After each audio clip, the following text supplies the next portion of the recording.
coming live from our usual location. It's 8 o'clock Mountain Time, and if you're here, welcome to the live stream, and if you're not at the live stream, welcome to the podcast. If you are listening to this for the first time, we stream every Monday night at about 8, 7:30 o'clock, mostly about 8 o'clock Mountain Time. So right on YouTube, so you guys can go and join us there. It's really fun. We get a lot of people in here. We have a really good back and forth, and it's a great time.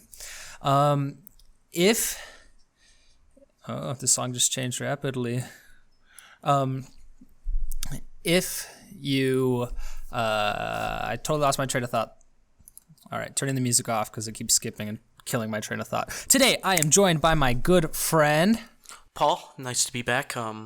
I'm excited to be back. I feel like it's been a really long while since I've been on the podcast, so I think we have some very interesting things to talk about today, and I'm really excited to see what we get into, and I'd love to hear your guys' thoughts on this for those who are listening live to this, and I encourage everyone who's listening to this not live to start listening to it live, as we do have a lot of fun, and it's always good when we can actually respond to your comments immediately rather than having to wait until the podcast is released and things like that. So yeah, just really excited to be on, and it should be a fun night.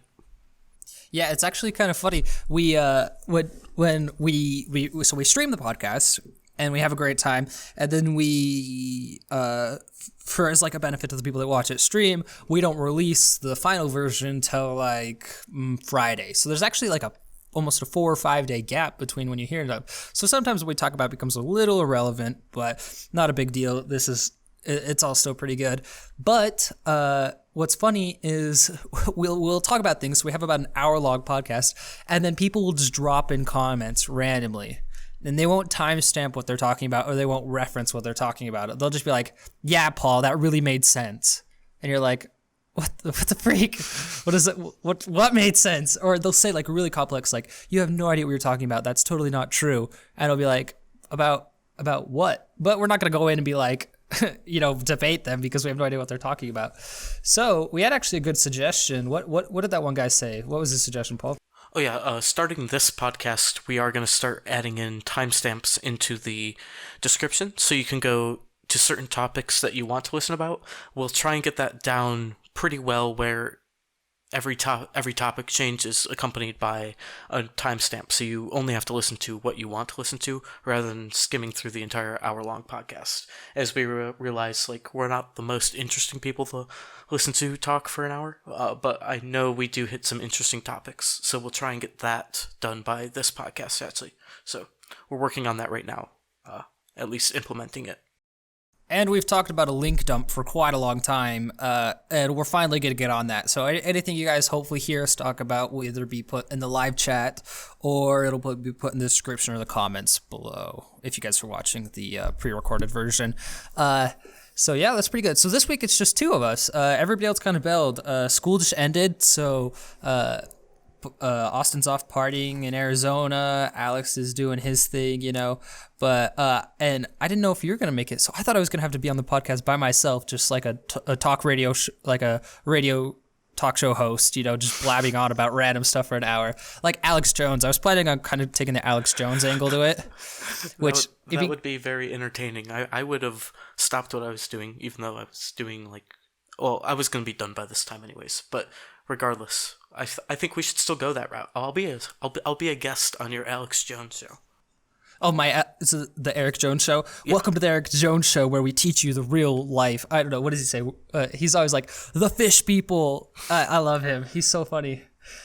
The compilations of Alex Jones where he's like, he gets like really, really mad, and then he's like starts swearing, and he's like, sorry, this is a Christian show. It's so great. What a character. He's like, sorry, my legal counsel has advised me to tune it down. He's just like yelling.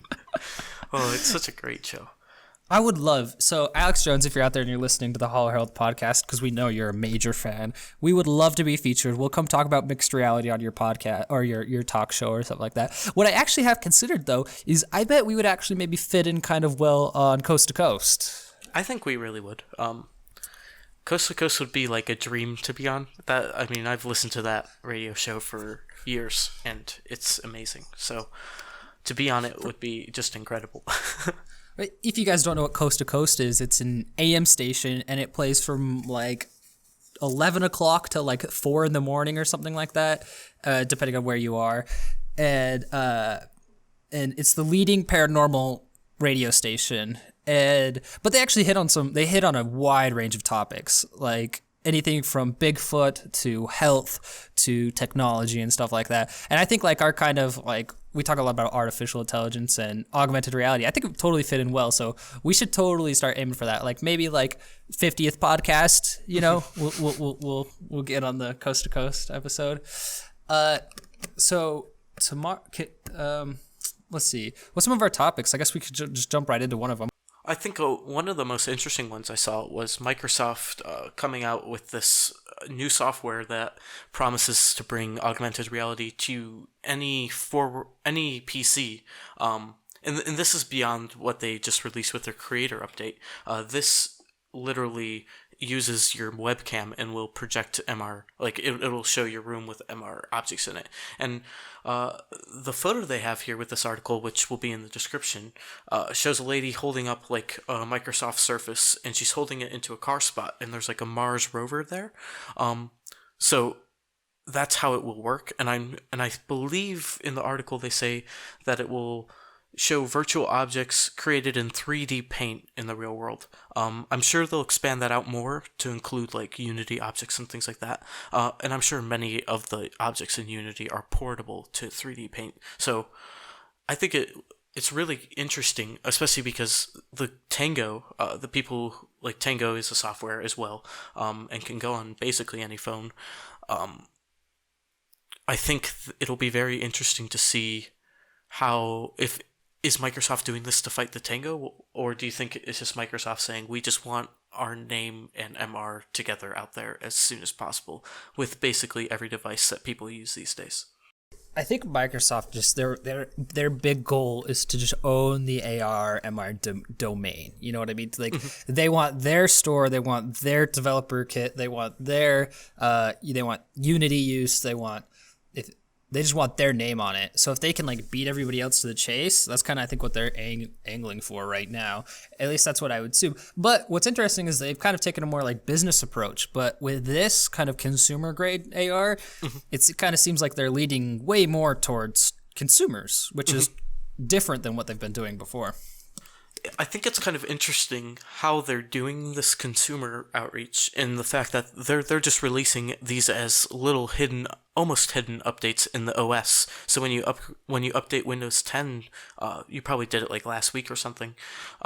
Your PC became MR capable. You're able to access the Holographic Studio and actually look around a virtual world in MR. Like, I guess it's more, well, it's emulated MR, and I think it's really interesting that they do it like that, instead of being like, oh, we're just going to release cheaper headsets, which they are doing, but I think that it's interesting that they're bringing out the software before they bring out the devices to use the software. The devices are actually kind of hard to come by, and I don't think they've put a set release date on the devices yet. I know they've said that they're handing them out to certain developers and stuff like that, but I have not seen any content put about them. I haven't seen any really news articles put out besides like people that just got to test them at a convention or anything like that. So I'm really intrigued about these devices. It's interesting that they're putting out the Microsoft holographic studio, or what do they call it? What do they actually call it? I think it's the holographic portal, I believe. The holographic portal. Yeah. It's interesting that they're putting that for everybody, but it's kind of like exactly like you said. It's just kind of like a little tidbit hidden in there. And do you think that's like ease people up to this experiment? Because honestly, in my opinion, I don't see that getting much attraction from anybody, and if anything, probably hurting people's like acceptance to MR. Or have you tried it yet? What are your thoughts on it? I haven't played with it yet, but I plan on playing with it this week sometime, and I think maybe we'll come out with a video looking at it. It'd have to be very, very simple. I mean, I don't think there's a lot to it. I think the only app you can access is the Holograms app at this point. But yeah, I would totally agree that it doesn't really do it doesn't really give it the chance for widespread appeal.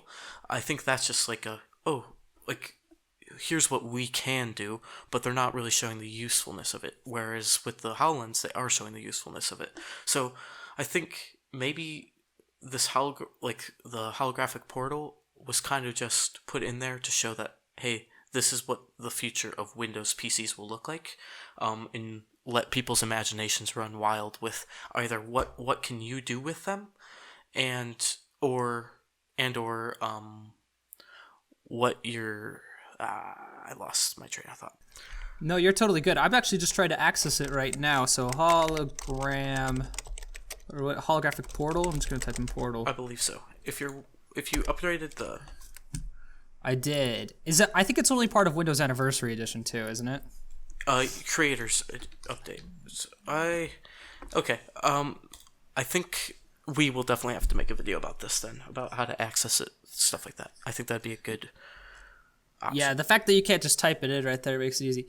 I don't know what their angle is really though. Like I've been kind of like on par with Microsoft lately, and like I see their vision, they see mine, but this I haven't really yet. What's really intriguing is like you were talking about how they're able to just use AR with your webcam, and I would love to see the technology behind like I could understand just taking a picture, like taking a standstill picture and then dropping images in there. That's not that hard to do.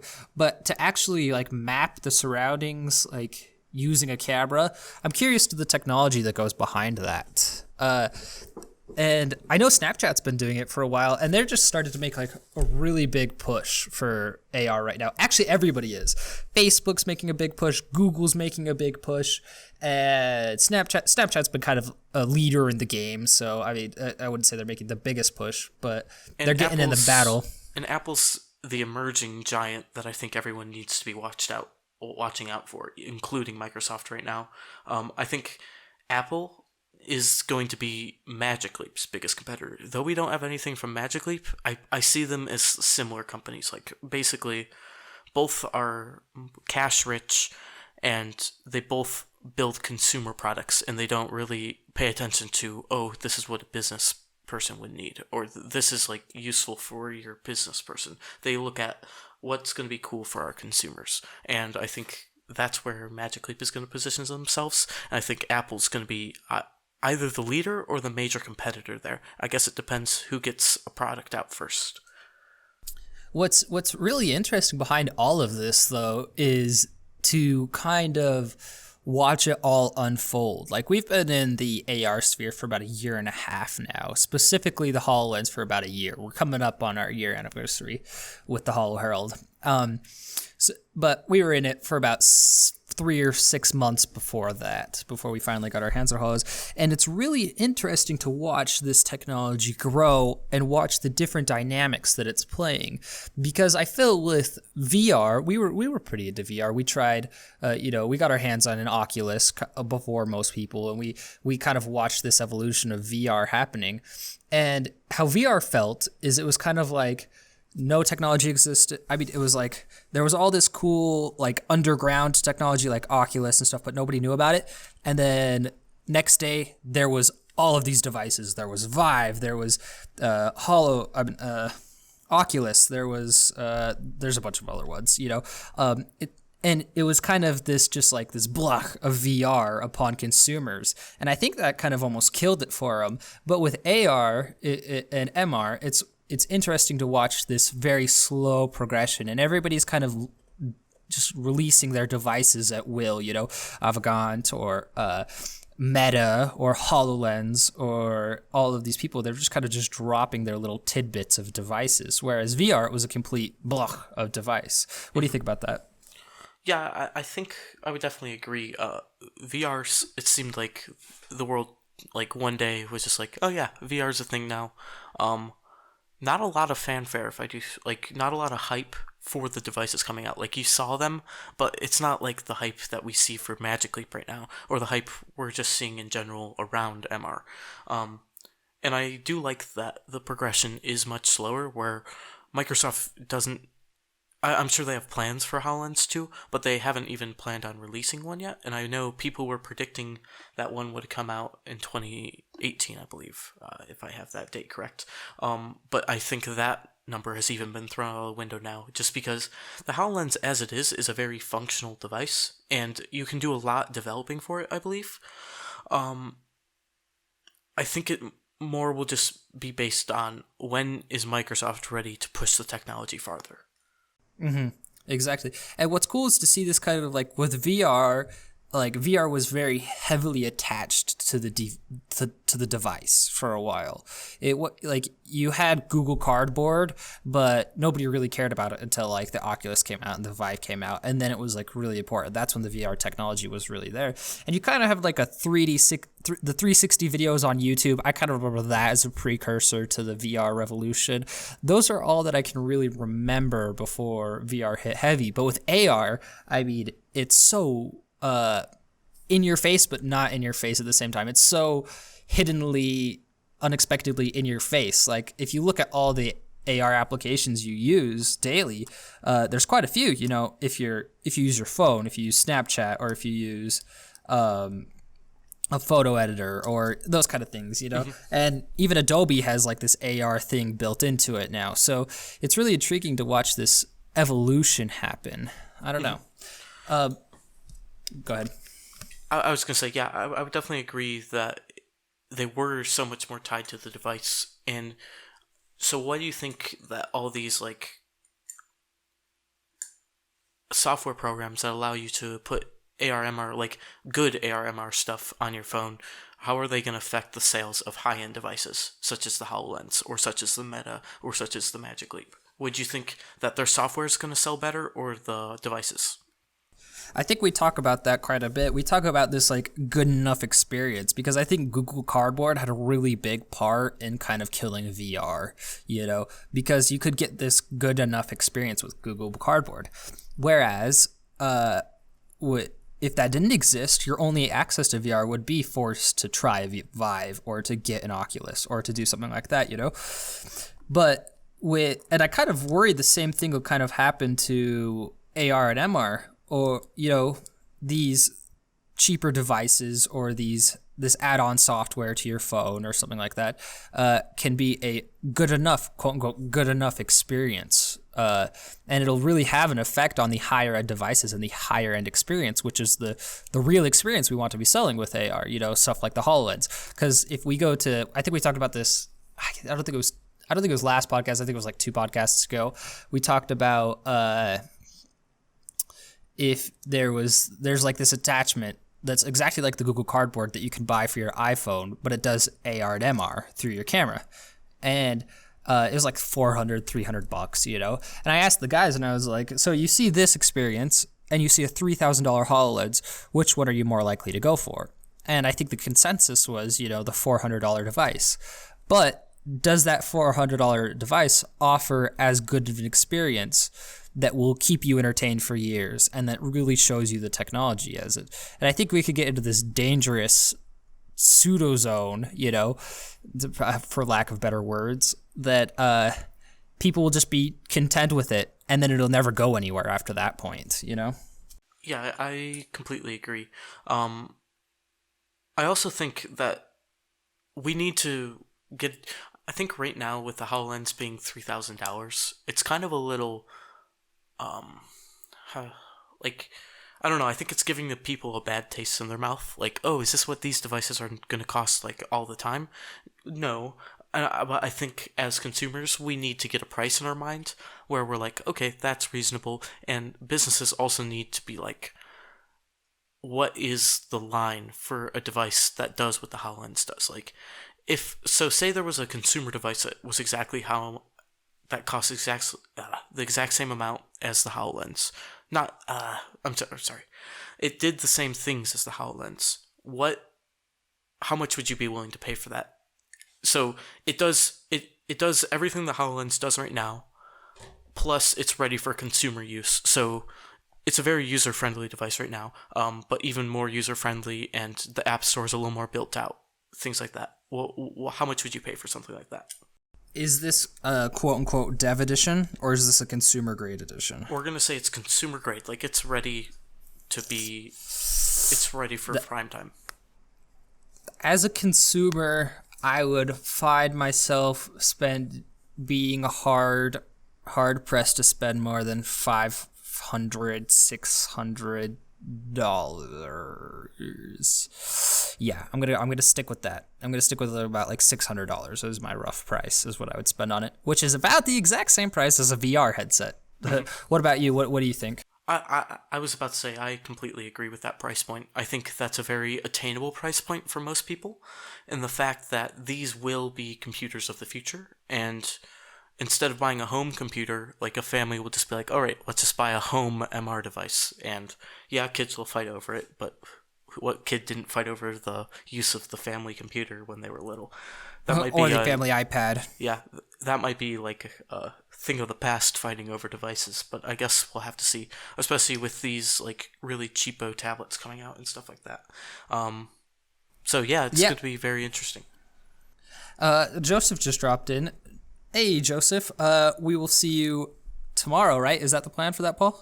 Yeah, I believe so, tomorrow. So everyone should also keep their eyes out for that. I know it won't be a live podcast, but we are appearing on the AR Dirt podcast with Joseph Rampola, and we're going to talk about the Holo Herald, and you guys can kind of get a little view into the Holo Herald. I think we're going to answer some pretty deep questions about the Holo Herald, so if you want to know the anything about the history of the Holo Herald or like what keeps us going, be sure to check that out. I think I'll link it in the description of this podcast so you guys have that. It's a very good way to keep up with AR/MR stuff. Actually, we quite enjoy listening to the podcast. So yeah, we catch up on it all the time. As going back a little bit to the talk on devices, and it's such a hard factor in, because I think we're kind of going through this right now. We'll put this as a comparison. So you have your expensive you have your expensive MR devices, you have your expensive VR devices, but what we kind of see this is the phones of the future. And if we kind of look at evolution of phones, we can compare it to what I presume will be the evolution of mixed reality or AR devices. And I think HoloLens is kind of akin to your iPhone 1, you know, your very first taste of this touchscreen, your very first taste of this experience. But iPhone 1 was lacking some very core fundamental features like an app store. You know, we have that nowadays, but what kind of core fundamental features will there be in the HoloLens that there isn't now, you know, that we could see? But I think the price point set of phones, I think we're both just looking for new phones. And what's your price range for phones right now? If I'm purchasing a phone, I'm gonna pay, I think, well, I just dropped $250 on a phone, so that's like nothing, I guess, compared to new phones these days. But I went a little older and just got a Nexus 5. But regardless, I think a good price range would be starting at $500 and probably leveling out at about $800 for a good phone. Like, if you want all the features you want, obviously I'm not the best example of that because I'm not paying that price range. But I'd say that if I was looking for a full featured phone and I didn't just need it because I need it, then I would go into that price range. So I think that's about a fair price range. The phones that I've been looking at, not to purchase, but just to look at, the new phones are the S8 and the Google Pixel. Those are kind of like the two, not including Apple's phones. Those are kind of like the two top tier Android devices. And for the standard version, it's about $750, and for the XL version, it's about $850. And so I think that's a really good estimate to, in a few years, where we can see the price of the HoloLens gear going. So do you think that's an attainable price for people? Do you think at that point people will see a good enough reason to invest their money and time into getting a HoloLens for around $850? Yeah, I think so. Especially because smartphones have really just desensitize people to, oh, this $800 phone's gonna be useless in a year, kind of stuff. Like, obviously they're not gonna be useless, but they're not gonna have the best features, which smartphones are a very feature-driven market.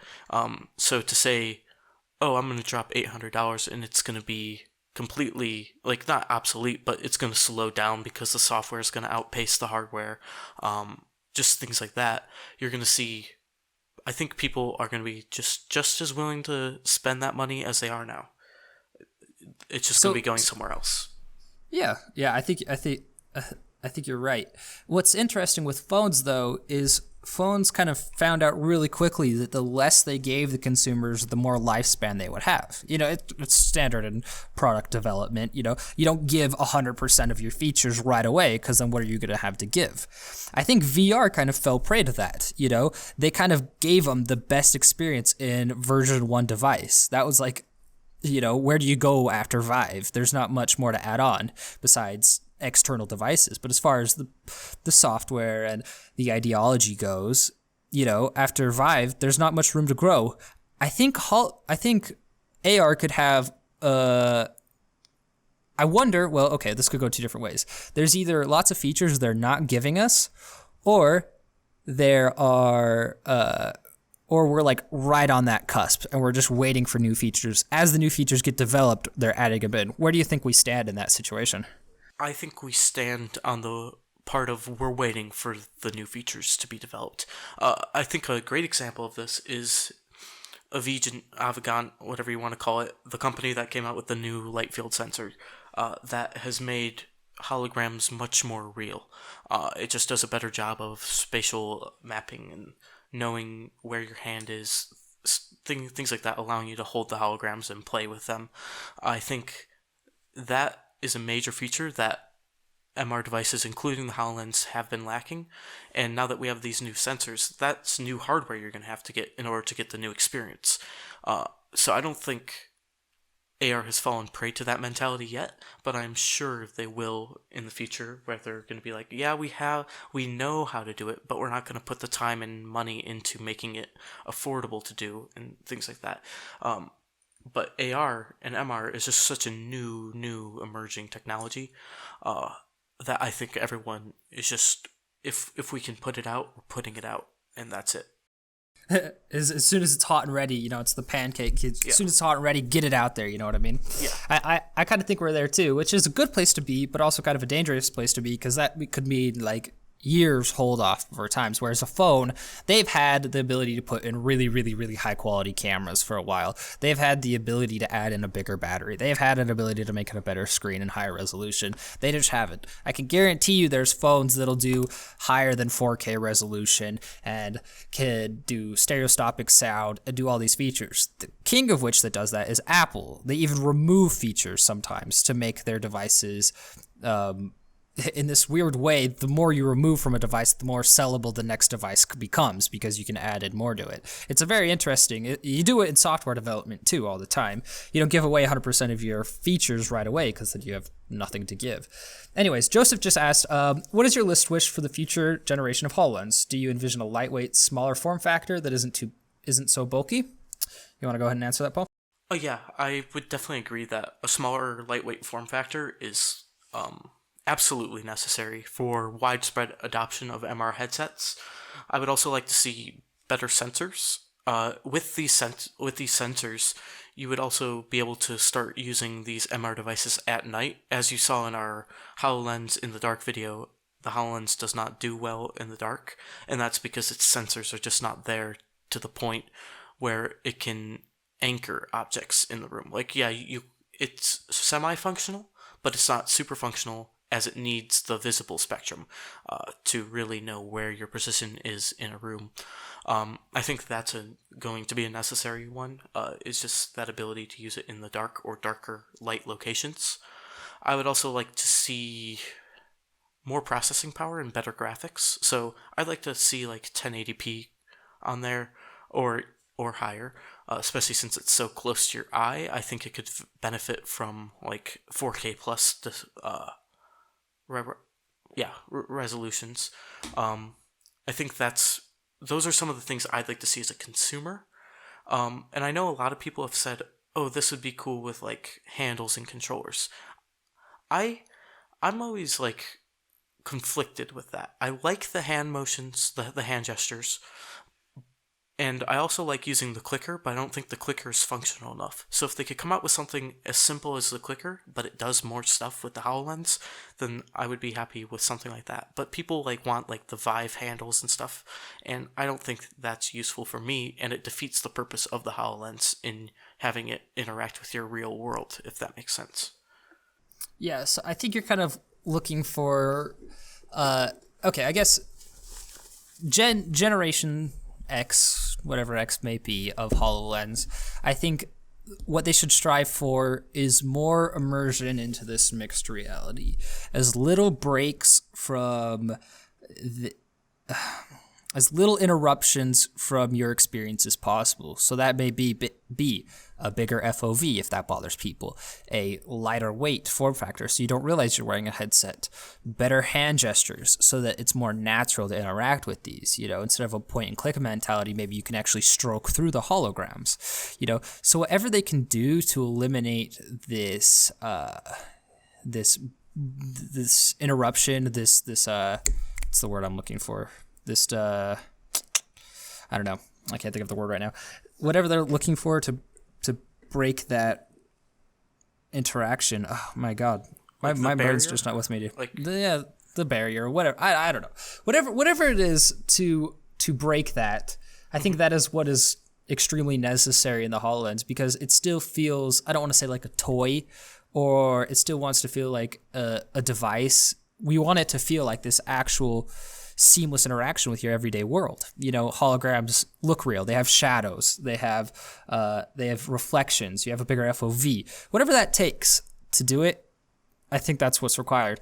One of the biggest things that I read that would actually be probably one of the coolest features, but they could update via software, is the ability to have multiple locations set into one room. So there might be a way to do it with the HoloLens, but it's not very forefront in your face right now. So to have in one room, to have an office setup, to have an entertainment setup, to have a workout setup, and to be able to switch between these seamlessly, I think that is a very big feature that is missing right now. To my credit, I didn't come up with that. I read that online, but I think it's a genius idea. So would that look like, so on Windows 10 right now, you can click the multitasking and you can open up a new desktop. Would that be similar to that? Yep, basically. So, so yeah, you can have your multiple desktops or your multiple setups and interfaces to work in, because instead of having to take down all of the holograms and set up all of the new holograms, it would be really handy just to be able to switch between these scenes, whatever you want to call them, to have your different scenes or settings or workstations. But I mean, I think a lot of the problems with HoloLens could be solved via software. Maybe optimize things. Like you said, instead of a better processor, they could optimize things so that everything runs a little bit smoother. Graphics quality could maybe be tweaked to look a better fidelity, but that's definitely have to be hardware. But I think there's still a long way to go in updates and software before we're ready for a new device. Wouldn't you say? Oh, of course. I think that the software is nowhere near being able to fill what the hardware is capable of doing. And once we get to that point, we'll know it. And I think we'll know it because Microsoft will already be ahead of the curve. Because they're the ones developing the most robust applications right now. In terms of practical apps, in terms of games, I mean, they helped develop Fragments. I think the story behind that was a user, like a HoloLens user idea, and then Microsoft helped the dev house develop it and make it look really nice and make sure that the HoloLens was being used. But I think what we're seeing right now is a lot of I'm gonna compare it kind of to video game consoles. Like, you have these release titles that don't really use the hardware to their best of the ability. That's why it's always good to buy a console like 2 years after, because that's when the games are fully using the hardware. As we're seeing right now, we have some truly massive games coming out, like on the PS4 and Xbox One. Truly beautiful. I forget the name of the game. It's like Guardian or something. It's a very Horizon. yeah, Horizons. It's a very cool looking game for the PS4, and I think it fully uses the hardware of the PS4. But if you look at release titles for these consoles, so give me one for I'll say like on the Xbox One, like the Master Chief Collection was a release, wasn't it? Yes. Yeah, which that was disappointing to say the least. Yeah. And it just doesn't use the Xbox One to its full potential. But now we're seeing games that are not only using it, but they might be going outside of the use of it and causing problems. And I think a lot of that akens to developers. Right now, the people that have their hands on the HoloLens are very, Joseph just said, I think practical apps as they continue to come out will also be a big boost for the HoloLens. Exciting times. It is exciting times. I mean, speaking of the exciting times part, I mean, we have never seen so many companies and so many people be pushing AR and its purposes and new technology like we have in like the past month. I mean, it's insane all the different companies that have been announcing AR platforms or how much they're going to be pushing it or stuff like that. It's really exciting. To go off of what you said about practical apps, we watch the apps that come out for the HoloLens. We check basically daily, and I think it's like Wednesday night. There's always a big update of apps to the store. And just last week, I think there was almost 11 apps that were released for the HoloLens. That's insane. Previously, for the past like 6 to 8 months, we've been seeing about 3 or 4 apps being released for the HoloLens every week. You know, to be seeing 11 apps being released a week, that's pretty impressive. And that number is just going to grow, you know, as companies start to get their hands on it and as more and more developers get their hands on this device. And I think that's going to be see some insane growth. I mean, we just did a video for Cybersnake, which was really fun. I don't know if it translated to video as well as how fun it was, but that app was insanely fun. And that's developed by Alex Risotto. I mean, not Alex Risotto. Mr. Risotto. I don't remember his first name. It's developed by him. And I mean, he's just a lone dude in his room. And that's one of the funnest apps we've played on the HoloLens. So the more people that are getting these hands on it, I think it's just going to make it better. And people need to cut out about FOV. People need to cut out about, you know, it's too heavy and stuff like that. And just wait for some really cool apps. Like you said, fragments. If we could see something like an app developer, more apps on the level of fragments, can you imagine how mind-blowing the HoloLens is going to be? Yeah, I think that would be like a truly insane experience. Just what the HoloLens can manage to do to change your environment with, like, I think people I wouldn't say, okay, I'm going to say it.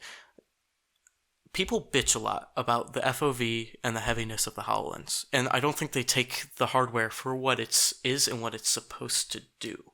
I mean, it's a first-gen device. If you go back and you use the original iPhone or you use the original iPods, they are heavy devices. Now they're light and like they look beautiful. But the first ones, not only were they heavy, they also didn't look that good. And when you charged them, they heated up so you couldn't even hold them in your hands. Crappy resolution. Yeah. I mean, so many problems. Many problems. And it's just like, it's useful to talk about those ideas, but don't let those keep you from adopting the technology. I mean, as long as the company knows what's wrong with their device, especially if you're bitching about it as much as we have been, they know what they need to change to make the device better. And once you bring it up once, that's all that needs to be had. But I wouldn't say, the FOV is what's destroying adoption. The HoloLens's purpose isn't adoption at this point. It's getting it to developers and getting people to start making beautiful apps for it. And I think we've seen that. I think when we first started making content, like that first 3 or 6 months, we saw a lot of people complaining about FOV and complaining about little things. But we've seen that drop off significantly. You know, if people are complaining about things, it's complaining about the app. It's no longer complaining about the device causing that problem. And I think that shows significant growth in it. What's really interesting is we were talking about Snapchat's AR and their huge push. I'm going to drop a link in the chat for people to watch. This will also be the link dump if you guys are listening to the pre-recorded version.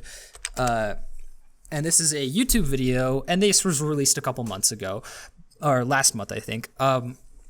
So it's not extremely new news, but we're seeing a lot of traction on it right now with all of Facebook coming out talking about its AR and Apple coming out talking about AR. Snapchat's kind of taking the forefront because they're really the company that pioneered everyday use of AR, with their facial tracking and all that stuff. What's really intriguing to me about this is not necessarily the video. We could expect this. Every company does this that's doing AR. They make extremely awesome renders and they throw it up there and they don't show us anything cool. I mean, that's just a granted. But what's really interesting is the like to dislike ratio and the comments are disabled. I think they are missing out, and as an AR community, we are really, really, really missing out to see what consumers think about this. What do you think, Paul? Oh, well, first off, if you guys aren't looking at it, the like to dislike ratio is about 4,000 likes to about 2,000 dislikes, which is not very good. I think there's good reasons to disable the comments, such as you don't want racist people or anti-Semitic people, things like that inside of your comment section, as you risk with every open internet board.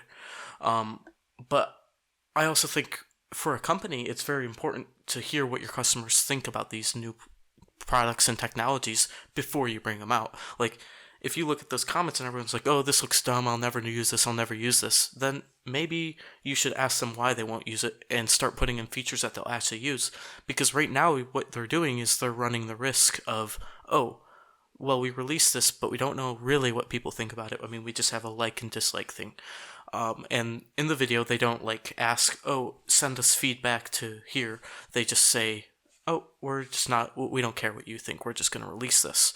And I think that's using social media very incorrectly. I mean, it's a very powerful product development and marketing tool. And the fact that you can have your users completely, just absolutely completely in on the process, and you can build a great product that way by hearing exactly, this is what our customers want. Whereas if you're disabling comments and things like that, you're not allowing that discourse around your products to happen. And I think that's ultimately harmful to innovation. It sucks for us too, because I'm really intrigued to see what people think about this, because Snapchat coming out and saying, hey, we're going to put AR like this in our device. What do people think about this? That's really helpful for not just Snapchat, but for everybody else to say, oh, they like this. Oh, they don't like this. It really helps us to gauge consumers' reaction. Is something like the Holo Herald something that can gain traction in the future? Or is this something that people are going to get, we're going to get 2,000 to 4,000. What's that percentage, by the way? 4,000? 33%. 33%. So 33% of people may not even like this. That's a huge market majority. I mean, that's almost 33% of people drop out of your company. That could almost ruin your company, So for someone like us, is this that's such useful information, and it really makes me mad that I can't read what people are thinking and why they're not liking it, or why they do like it. I don't know. It kind of akens back to Magic Leap, don't you think? I would say so, exactly. Just because they are so private, they're so private. We have one leaked picture. It's not a picture that the company put out. We have a leaked picture of their testing bench. That's a backpack that you wear with a headset. We have that, and that's all we have to go off of. But we have no idea what their experience is actually like. I mean, they gave it to celebrities, and I'm sure they've had a lot of paid promotions of people saying oh, it's great, it's going to change everything. But you have to question where are those people's sympathies lying? Are they lying in, this is legitimately what I think, or this is because this company gave me $50,000 to say this for them? And exactly, it's very hard on the internet these days. I know YouTubers just got in trouble for this, but not being transparent about who is sponsoring you. And I think that's something we need to watch a lot with, especially when companies go after these celebrities to try their products. Exactly. And what's kind of we just want to see something from Magic Leap, but we talk about Magic Leap enough, so we won't go on too long about the podcast. But we still haven't seen any reactions from very many more celebrities. Apparently they gave it to a ton of celebrities, and we still have Ricky Gervais saying, watch out, they're going to change the world. And we have Beyonce saying it was boring. Well, we have rumors of Beyonce saying it was boring. And that exactly like the Snapchat, since nobody else has seen it or we have no reaction to it, those are our only two options to go off of it. And I really want to see consumers and tech people. I want to see these people reacting to this and see what the future is, because one device has the potential to ruin a whole entire, if Magic Leap comes out and they give it to everybody and it's complete trash, that could really hurt the whole community as a whole.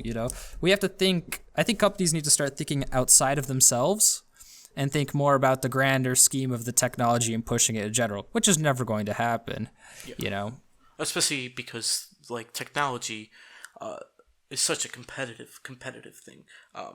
With how quickly it grows, you could, Apple, if someone starts, Apple, if someone starts building a better phone and better laptops than them, they're completely out of business almost overnight. Just because, they have that brand going for them. But I think a lot of people also go for what's the best device sometimes. And if they're well informed, they're not going to go out and buy Apple stuff. They're going to buy whatever new companies out there who's making more, beautiful products, either just as good looking as Apple's or better looking. And these companies, they have to be highly competitive and highly secretive, so I understand why they do it. I just think, in terms of emerging technologies like this, it is useful to be a little more transparent for the smaller people like us who are trying to report on what is happening. And all of the news websites out there, which I think they have an in more because they are larger, but we're getting there. Yeah, we're getting there. We'll get there. What's kind of interesting, speaking of getting there and kind of hindering getting there and transparency, have you seen YouTube Red and their new big push, their new outline for the for YouTube as a platform? Oh yeah, but why don't you explain it to everyone on the podcast? So if you guys don't know, YouTube Red is their paid version of YouTube, and it actually has it's probably the best way to stop the whole advertiser debacle and the whole fake news thing is to get a paid version of it. If everybody paid $5 a month to watch YouTube, to do YouTube Red, people wouldn't have to worry about making blasphemous content not blasphemous, making boisterous content and crazy content to try to get more views, because you still get, you don't have to worry about getting the best advertisers. You don't have to worry about getting the most views because you already have dedicated views.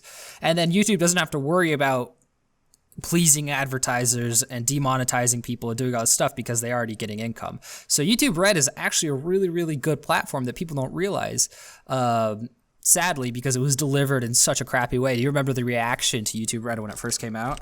Mm-hmm. Yeah, it was more like, why do we need this? Not like, oh, I'm so excited for this. It was kind of just like, oh yeah, YouTube's trying to be like every other company right now that has some form of paid video service. So which is too bad, they I don't know, because it's such a good idea, if it works and if everybody just manned up and paid $5 a month, it would solve so many of the problems that we have on YouTube and so many of the problems why people are leaving it. And what those problems are, for people who don't know, is a bunch of advertisers left and they're still gone. They're coming back a little bit more, thankfully. But that would solve a lot of those problems. What I think is getting YouTube's attention right now is big people like PewDiePie, Philip DeFranco, H3H3, some of the biggest people on YouTube are moving to other platforms like Twitch and, the other streaming platform, like the live streaming one. I can't remember what it's called right now. Hitbox or Periscope? Hitbox, Periscope. They're moving to these other platforms. And, if your biggest guy, PewDiePie, 50 million subscribers, leaves your platform, that's a big deal, In response to this, YouTube came out and they kind of said a little bit of a screw you to the users and content creators, and they kind of said a little bit of a screw you to the advertisers. What she did is she came out and she said, okay, this is our platform, content creators, we have the right to do what we want with it. You guys agreed to it, so kind of screw you. But she also said, hey, advertisers, this is our platform. You can't boss us around. You can't say we want to only give money to ad-friendly people. It's like the advertisers shouldn't have the right to say that, the platform should, and then the advertisers should be able to decide if they want to advertise on that, right? So they shouldn't disrespect it. So they kind of came out and they said this wishy-washy thing, but right around the same time, and she came out and she said, we're not like TV, and we'll never be like TV. So stop trying to make us like TV. We're different. People come here for the community. People come here for the content. They don't come here for this mindless flipping through channels, which is really cool because we haven't had a CEO say anything like that. But what's kind of scary is right about the same time, they released a whole bunch of YouTube Red channels, and I want to say like 80% of them are all big name celebrities and not actual YouTube channels. Like Slow Mo Guys and Rhett and Link are two of them, but the other people are like The Rock and Katy Perry and all of these other people, these big things. What do you think that signals for the future of YouTube as content creators and as people that have a community on YouTube? What do you think? I think that it kind of signals that YouTube doesn't care about the small people at this point, and I think they only care about what is going to make them money. And slow-mo guys, everyone can get behind like that. Like, that was a fantastic idea. I mean, what can you possibly do there's some things that obviously you can do in slow motion, but like Gavin and I forget the other guy's name, but they've always kept a pretty like ad-friendly atmosphere to their videos and very family friendly. Like, they've tested things that like a little kid would have come up with, like, oh, watch this giant balloon pop in slow motion. Exactly. And they stay out of drama. They stay out a lot of the YouTube drama. And I don't know what Rhett and Link do. I've never actually heard of them, but I assume they're probably good the Mythical same. Morning. Oh, okay, yeah. Then they're like the same kind of deal where they just do like weird things, but they're not ever delving into that point of, oh yeah, we're going to be dramatic and we're also going to be non-family friendly. Like, I'm sure their demographic is very young children. Not very young, exactly. But like younger children, like 13-year-olds, 12-year-olds. So yeah.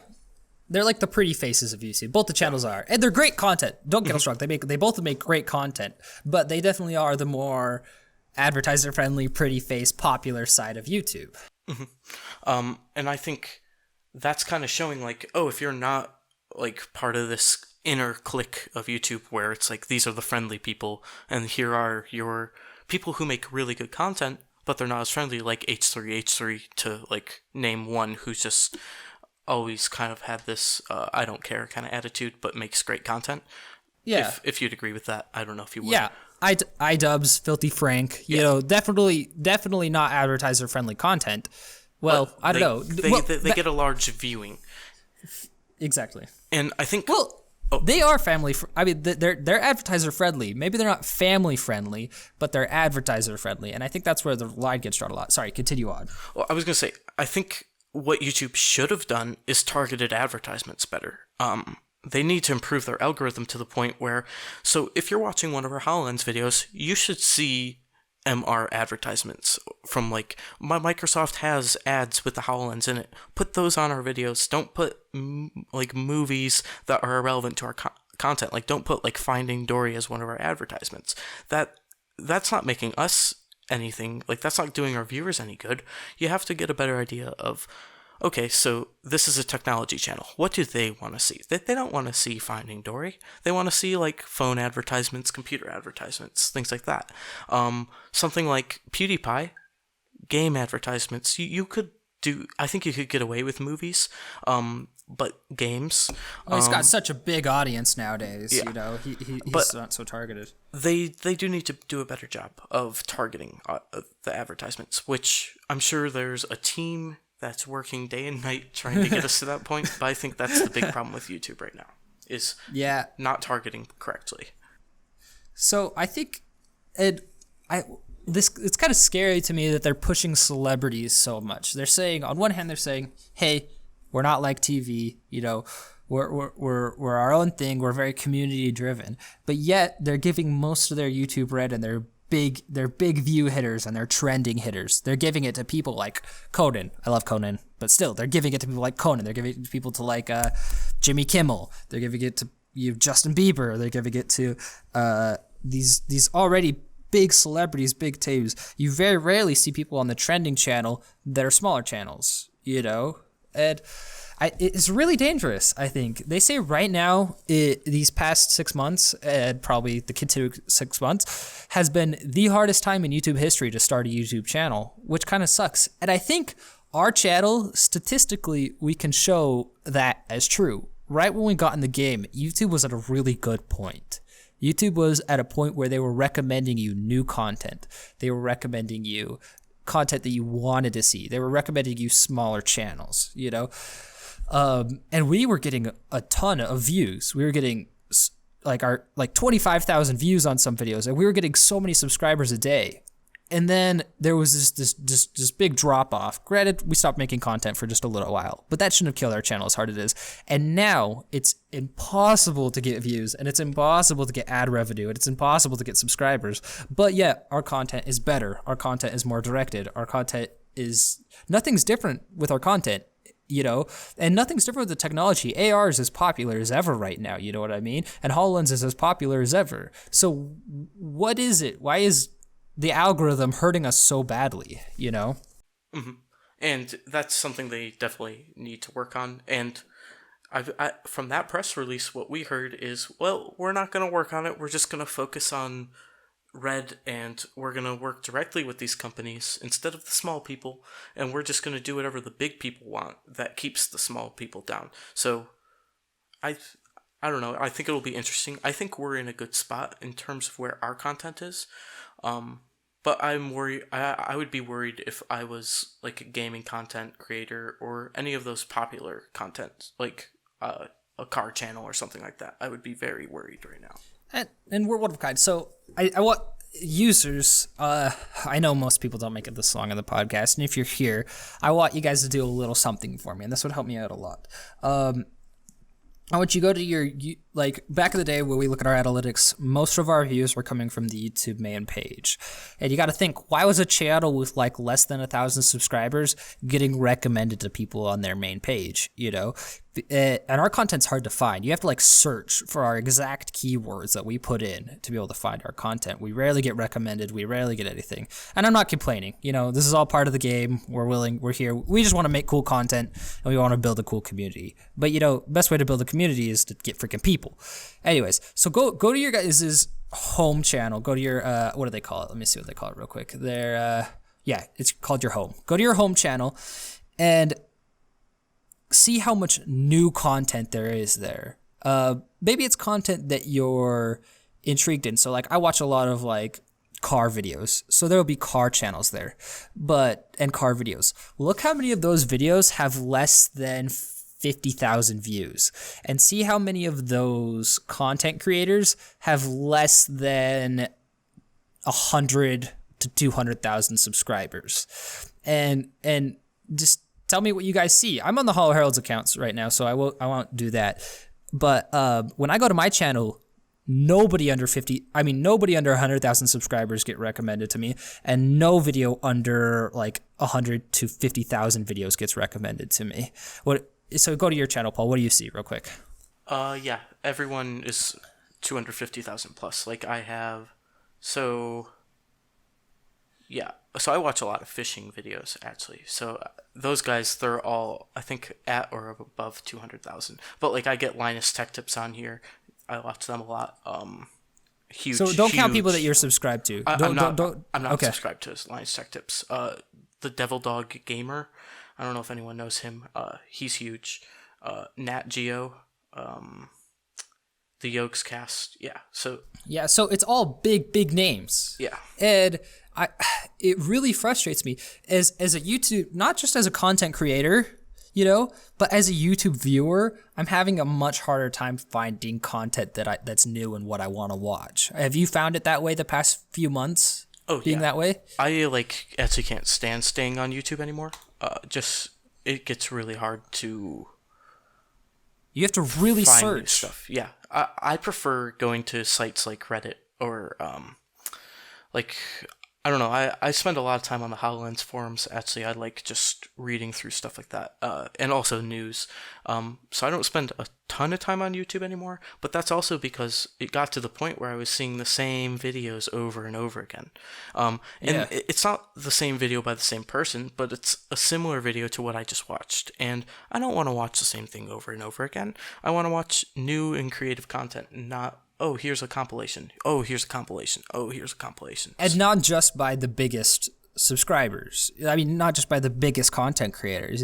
It's fun to find like new subscribers. Like when I found a China vlogger, and he had like a few thousand subscribers, and that's awesome. And I've been with him and watched him grow to his, his thousands of subscribers, his hundreds of thousands of subscribers that he has now. Or MCQB, we found him a long time ago. He was very small. He just hit his 200,000 subscriber mark, But the past few months, I haven't found a new channel that I liked at all, And I blame that because I know they're out there. I know there's people creating cool content, and I know there's people creating cool stuff that I want to see, but YouTube's not showing it to us, and this is really dangerous. And I won't even talk about the trending tab. The trending tab is trash, complete garbage. Go on there, and at least 90 to 95% of stuff is not even YouTube related content. It's going to be trailers for movies. It's going to be late night talk show hosts doing crap, or it's going to be an actor doing something or a rapper doing something. It's not even going to be YouTube related content on there, which is another form of trash. YouTube's just making me mad lately, especially with the way they've been handling all of this stuff. But what do you see the future? Do you think it's going to be, you think they're going to pull through, or do you think this could actually be kind of like signaling the death of YouTube? Well, personally for us, I want to start looking at options for taking us not off our content off YouTube, but let's move our focus to a different content area. Still making videos, of course, but where else can we host those videos, stuff like that, and where else can we move our viewer base to, and we got to find out where is the best place to grow. I think right now YouTube is still the best option, but there has to be someone who is like, oh, YouTube changed this, and then they reverse engineered the code to the point where they have a working like video hosting site that works similar to YouTube and is like the old YouTube where you actually got stuff you wanted to look at. Yeah. And I mean, because there's over 400 hours of content uploaded every minute, to YouTube. They have a big job at hand. But I think Rooster Teeth has always said this. They said never keep all your eggs in one basket. Always have your content somewhere else. Don't rely on other platforms. And I think this is kind of just this like little YouTube scandal has kind of kicked that in everybody's face a little bit. Kind of been like, oh crap, I should not just rely on ad content. I should do sponsored content. I should do merchandise. I should do whatever, But I mean, we've definitely seen it in our channel. I mean, like 0 ad revenue. I mean, we're making 0.000 of what we used to be. Like a view is not worth what it used to be. Back when we started, a view was worth like a penny. You know what I mean? Or close to a penny, or a half a penny, or whatever, you know what I mean. But now it's like a view is worth nothing. Yeah. It's a joke. Well, hopefully they'll fix it. You think they'll fix it? I don't know. I think this recent press release kind of points to them not fixing it, or fixing anything for that matter, saying, if you don't like our product, get off of it. And that's what I heard. Yeah, that's what I heard from that. I don't know what other people heard, but that's what I'm hearing. Is if you don't like it, get off of it. That's kind of the vibe people are taking. PewDiePie, the unfriendly, the unadvertiser friendly people are heading out. Did we cover all of our news? We missed one, but we did basically miss one, got everything. But it'll be in the week recap or whatever we're going to call that. Yeah. Yeah. So this week we're going to release Reality Check, hopefully for the first time. So be looking for that. And hopefully we'll have a video ready tomorrow if Alex comes in, which doesn't look like it's going to happen. But so, yeah, stay tuned. Any closing words, Paul? I just want to say thank you for everyone who showed up to enjoy the podcast with us live. Again, I'm going to say this, we're going to be on AR Dirt podcast tomorrow night. I'm not sure when that will be released, but that's with Joseph Rampala, and I recommend everyone go check that podcast out as it's very good. Not just the episode we're going to be in, but every episode has been very good, and he talks about some very interesting topics and has some very interesting people on, and we're honored to be part of that guest alumni, I guess. So yeah. He tends to stay a little bit more on topic than we do. You know, we kind of get off at other stuff. But if you're looking for like really good, like the AR Dirt, yeah, his stuff's really good to check out. So I guess that's it. Thank you guys for watching. This has been Holo Herald Podcast 11, episode 11. I don't think I ever said that at the beginning, did I? No, you didn't. I didn't. Well, this has been episode 11. Thank you guys for joining us. This has been the Holo Herald Podcast. Thanks for watching.